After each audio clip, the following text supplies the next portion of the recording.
Sejam todos muito bem-vindos a mais um vídeo do canal baseado em fatos reais. Hoje, mais uma história para vocês, mais uma viagem no tempo. Mas antes de irmos para a história, eu peço a vocês que deixem o like nesse vídeo, que me ajuda muito. Ajuda a impulsionar o canal, faz com que o YouTube entenda que vocês gostam desse conteúdo e assim ele o envia para mais pessoas. Se você chegou até aqui por causa desse vídeo, mas ainda não é inscrito, se inscreva no canal, ative o sininho de notificação. Você que já é inscrito, verifica aí se a sua inscrição está ok, porque assim o YouTube sempre te notifica quando eu postar um vídeo novo. Deixem um comentário, nem que seja um emoji. Eu fico sempre muito feliz de ler. Deixem suas sugestões de histórias, de vídeos, que eu atenderei com prazer na medida do possível. E compartilhem nas redes sociais com os parentes, os amigos, os vizinhos, só para eles virem até aqui, para também conhecerem as histórias do canal e também se inscrever. Sem mais demoras, vamos todos entrar na nossa máquina do tempo e viajar para o ano de 1954.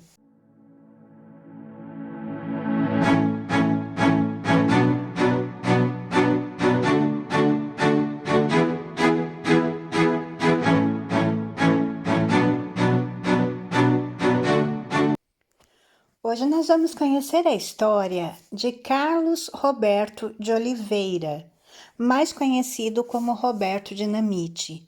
Foi um jogador brasileiro que atuou como atacante.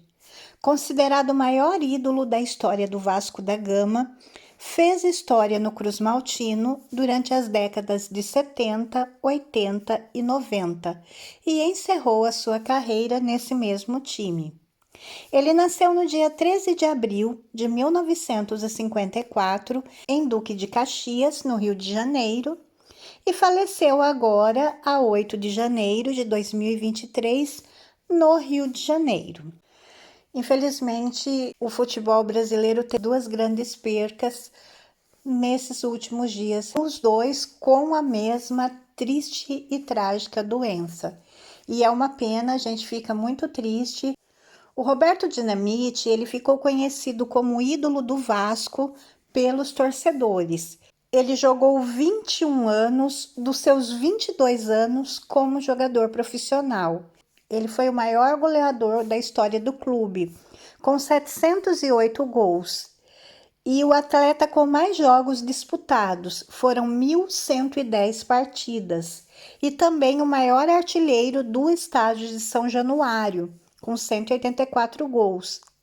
Foi considerado, numa votação entre 240 personalidades vascaínas pela revista Placar, como o maior jogador da história do Vasco. E também, junto com Pelé e Rogério Ceni, ele é um dos únicos jogadores de futebol brasileiro a ter mais de 1.000 jogos por apenas um time, por apenas uma equipe. Dinamite, ele se destacava por ser o maior artilheiro da história do Campeonato Brasileiro, 190 gols, e do Campeonato Carioca, 284 gols. É considerado pela IFFHS o quinto maior goleador do futebol mundial em campeonatos nacionais de primeira divisão, com 470 gols em 758 jogos. Carlos Roberto de Oliveira nasceu em 13 de abril de 1954, às 4h25, no bairro de São Bento, em Duque de Caxias. Logo cedo, Roberto, que naquela época era conhecido pelo apelido de Calu, começou a mostrar intimidade com a bola. Igual a muitas crianças apaixonadas pelo futebol, ele chegava a dormir com ela nos braços, enquanto imaginava as jogadas que faria na próxima partida da várzea. Aos 12 anos, o pequeno Calu já era titular do principal time do bairro, o Esporte Clube São Bento, onde se destacava como artilheiro. Nessas peladas, ele tinha uma característica muito marcante. Ele era o mais fominha, exigia dos seus companheiros que as jogadas de ataque passassem pelos seus pés. Contudo, quando ele recebia a bola, dificilmente ele devolvia. Apesar do individualismo, ele era fã de Jairzinho, que foi autor de gols em todas as partidas durante a conquista do tricampeonato mundial no México.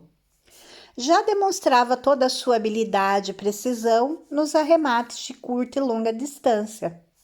Graças a isso, no ano de 1969, ele foi convidado a treinar nas categorias de base do Vasco por Gradim, olheiro, que era então o olheiro do clube, responsável por garimpar jovens talentos nos campos de pelada que eram espalhados então ali pelos subúrbios do Rio de Janeiro.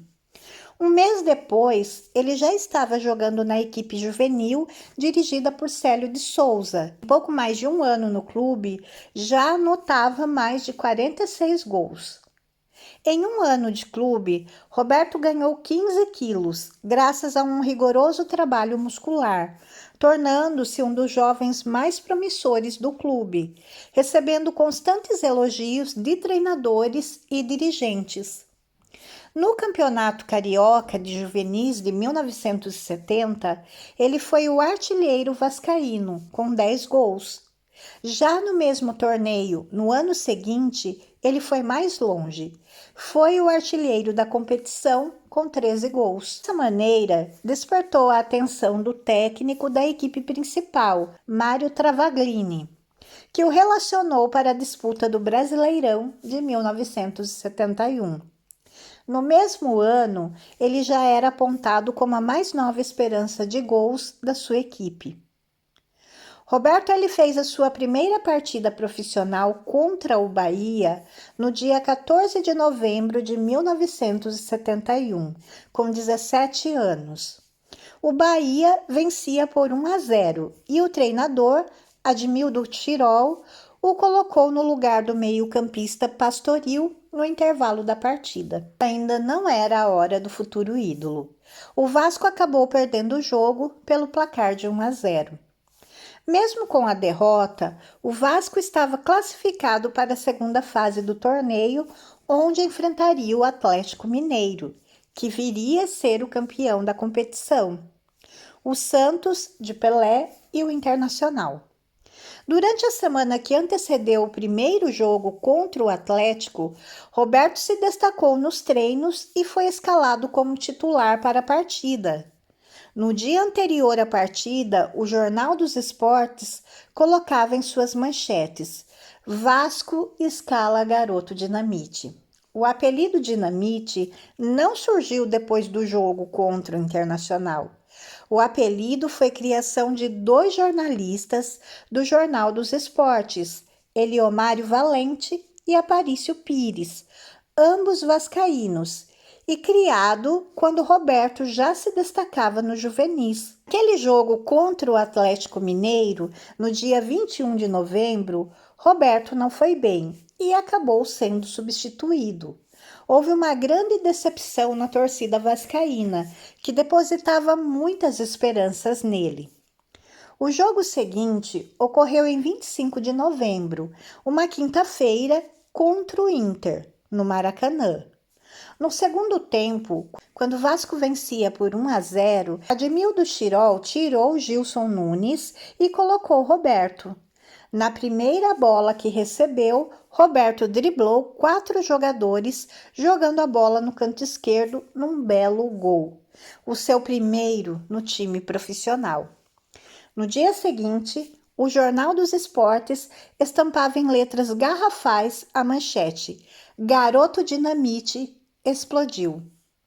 Era o adeus definitivo de Calu e o surgimento de Roberto Dinamite, que viria a ser considerado por muitos o maior ídolo da história do Vasco, imortalizando a camisa 10. A partir de então, começou a sua longa história de amor com a torcida.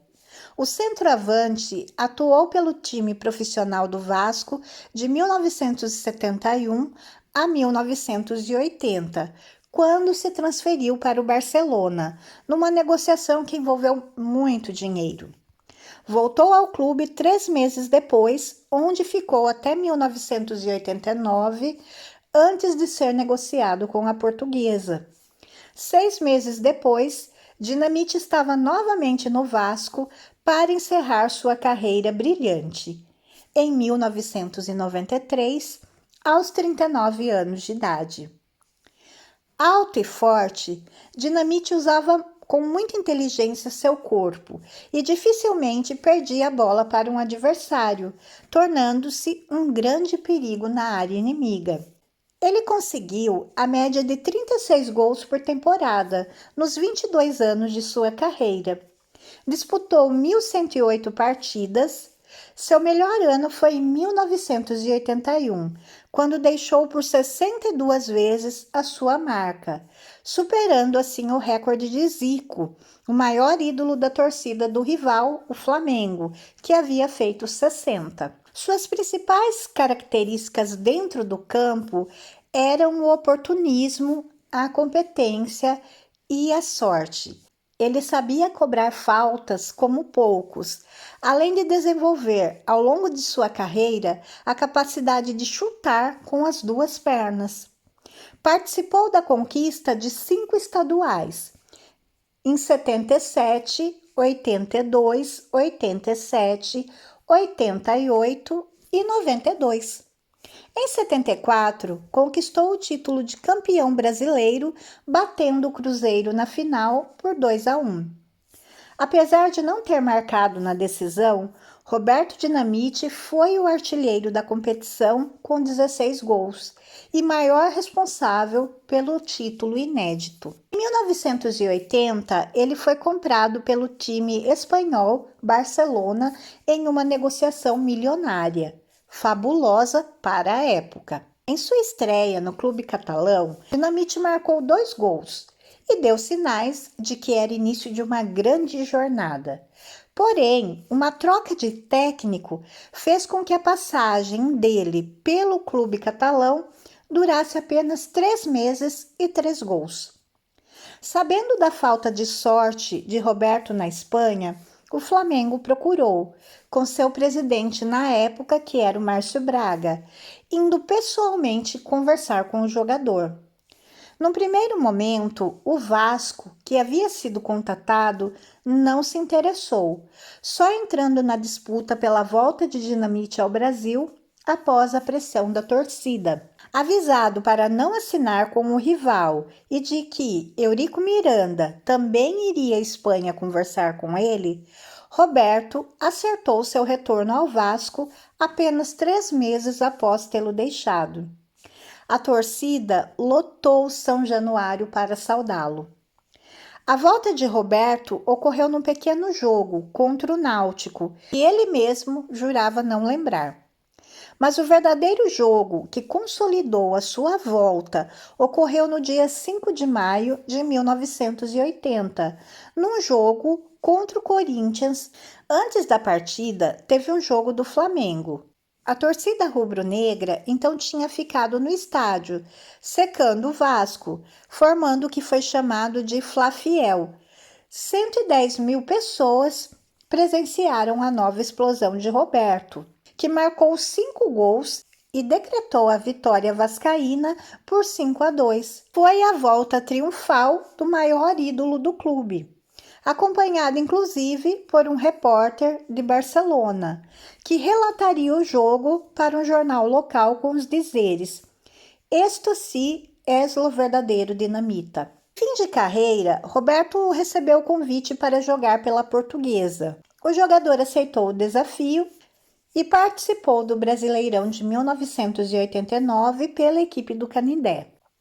Treinado por Antônio Lopes, Dinamite transformou-se rapidamente na grande estrela da Lusa. O atacante marcou pelo clube 11 gols, 2 em um amistoso e 9 gols no Campeonato Brasileiro daquele ano, que o ajudaram a atingir a histórica marca de 190 gols em torneios nacionais, tornando-se o maior artilheiro da competição.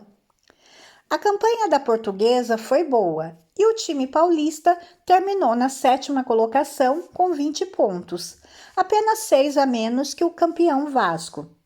Fez com que a diretoria tentasse a renovação com Dinamite. Em vão. O artilheiro voltava ao Vasco novamente. No ano de 1991, Dinamite aceitou outro desafio ao jogar pelo Campo Grande, ajudando o Campusca a ficar em 5º lugar no estadual e chegando a liderar o 2º turno do mesmo campeonato. Naquela oportunidade, Roberto teve a companhia de Eloy e Cláudio Adão, que, assim como o ídolo vascaíno, estavam em fim de carreira. A seleção brasileira reservou grandes alegrias e decepções a Dinamite. Convocado pela primeira vez em 1975, o atacante esteve presente nas Copas do Mundo de 1978 e 1982. Fez, vestindo a camisa canarinha, o gol mais marcante de sua carreira. Estava esquecido por toda a imprensa e torcida há mais de 20 dias. Mas com o gol que fiz contra a Áustria, voltei a ser aclamado como ídolo do povo brasileiro de um dia para o outro. Foi sensacional, relembrou o Roberto Dinamite. No entanto, o matador teve seus momentos de desprazer. A maior tristeza na minha carreira foi a maneira como fomos desclassificados do Mundial de 1978 na Argentina. Estávamos invictos, mas fomos eliminados com a derrota do Peru por 6-0 para a Argentina. Em 1982, Roberto foi convocado em cima da hora para disputar o Mundial da Espanha, devido à contusão de Careca. Dessa vez, ao contrário de 1978, sua participação ficou restrita aos treinamentos, porque Tele Santana não colocou o craque em nenhuma partida. Sua última participação na seleção ocorreu em 1984, quando vestiu a amarelinha pela última vez sob o comando de Eduardo Antunes Coimbra. Em 1986, mesmo em grande fase pelo Vasco, não foi lembrado por Tele Santana para a Copa do Mundo no México. Entrou na política em 1992, elegendo-se vereador da cidade do Rio de Janeiro pelo Partido Social Democracia Brasileira. Em 1994, elegeu-se deputado estadual, cargo este onde se reelegeria em 98, 2002, 2006 e 2010. Na eleição de 2002, ele já pertencia ao PMDB, onde ele permaneceu até o fim do seu mandato, não se reelegendo para 2015. Roberto Dinamite ele foi o grande rival político de Eurico Miranda, presidente do Vasco no período de 2001 a 2008. Essa rivalidade começou após a polêmica situação em que Roberto Dinamite e seu filho teriam sido expulsos da tribuna de honra de São Januário. Eurico Miranda nega a versão da história de Roberto. Iniciava-se assim uma rivalidade política que duraria até junho de 2008. Após a suposta expulsão da tribuna, Roberto Dinamite, com o apoio do Movimento Unido Vascaíno, criado em oposição a Eurico e Calçada nos anos de 1990, foi derrotado em 2 eleições. Porém, a segunda eleição em 2006, sendo anulada pela Justiça e remarcada para junho de 2008. No dia 21 de junho de 2008, a chapa Pró-Dinamite venceu as eleições para a formação do Conselho Deliberativo do Vasco. Eurico Miranda decidiu não participar do novo pleito. Na madrugada de 28 de junho, com participação de vascaínos ilustres, antes afastados do clube, e apoio maciço da torcida, o Conselho Deliberativo elegeu Roberto o novo presidente do clube. Em 8 de agosto de 2011, foi reeleito presidente do clube com 149 votos dos 154 possíveis no Conselho Deliberativo. Como presidente do Vasco, Roberto Dinamite não conseguiu sequer imitar o sucesso que teve como jogador no clube. Logo nos primeiros meses de gestão, o Vasco da Gama, que há 108 rodadas não ia para a zona de rebaixamento e estava em 9º lugar na 8ª rodada, chegou a ser lanterna do campeonato e foi rebaixado para a Série B pela primeira vez na sua história.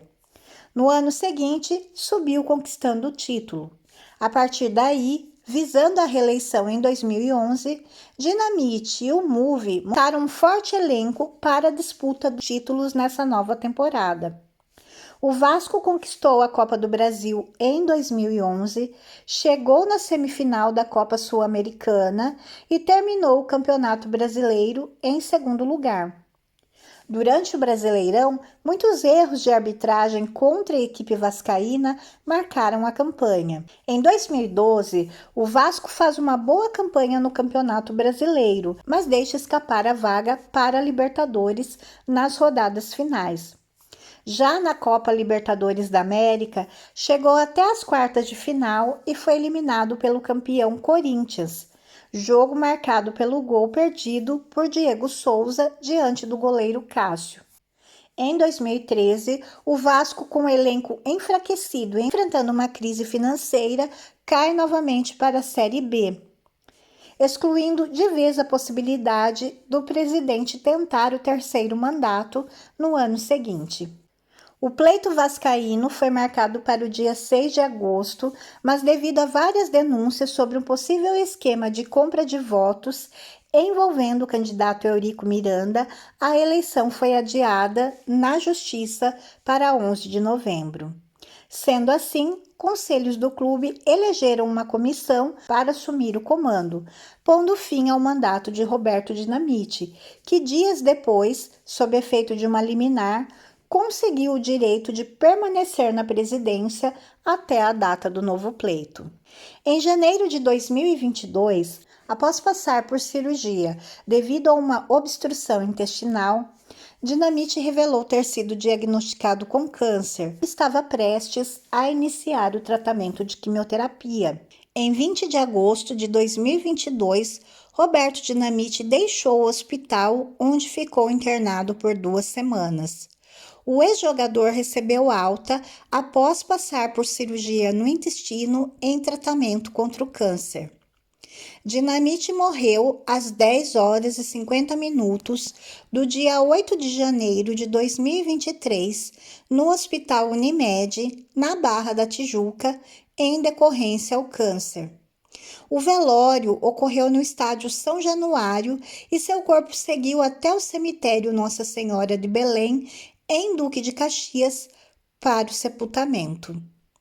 Em homenagem ao ex-atacante, o prefeito do Rio de Janeiro, Eduardo Paes, batizou o trecho da avenida em frente ao estádio de São Januário, em São Cristóvão, para a Avenida Roberto Dinamite. E essa foi a nossa história de hoje, o nosso vídeo de hoje.